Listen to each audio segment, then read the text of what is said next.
अक्षत डारूं। मोरे देवा रे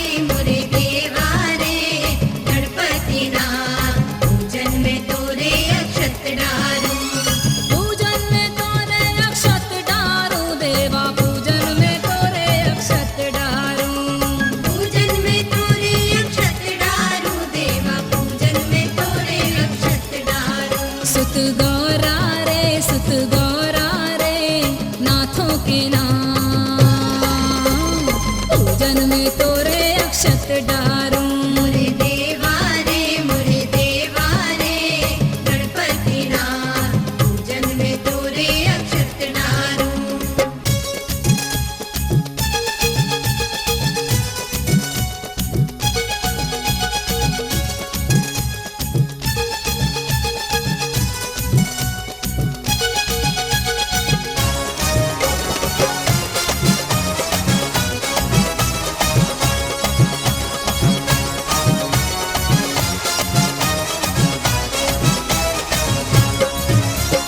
कुमकुम रोली का टीका लगाया, कुमकुम रोली का टीका लगाया। टीका लगाया देवा मोदक भी लाया। टीका लगाया देवा मोदक भी लाया। कुमकुम रोली का टीका लगाया, टीका लगाया देवा मोदक भी लाया। खाले बाप्पा रे देवों के नाम,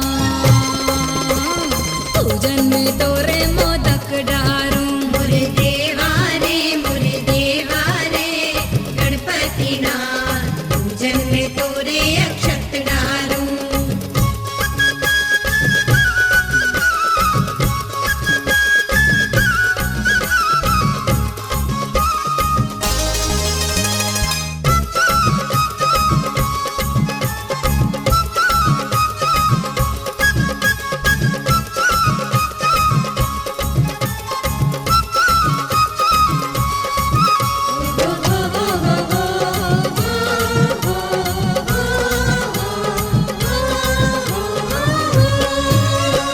घी का बना करके दीपक जलाया, टीका बना करके दीपक जलाया।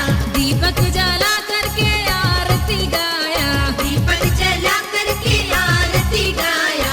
घी का बना करके दीपक जलाया, दीपक जला करके आरती गाया। मोरी सुन ले रे जपू सारी रात, पूजन में तोरे अक्षत डारूं। मोरे देवा रे गणपति ना पूजन में तोरे अक्षत डारूं।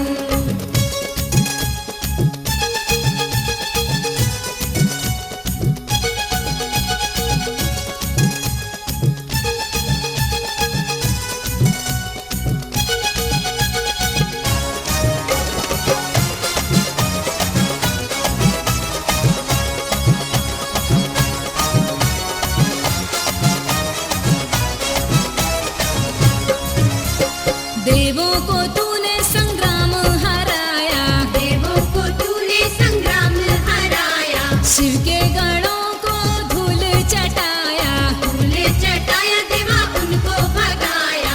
देवों को तूने संग्राम हराया, शिव के गणों को धूल चटाया।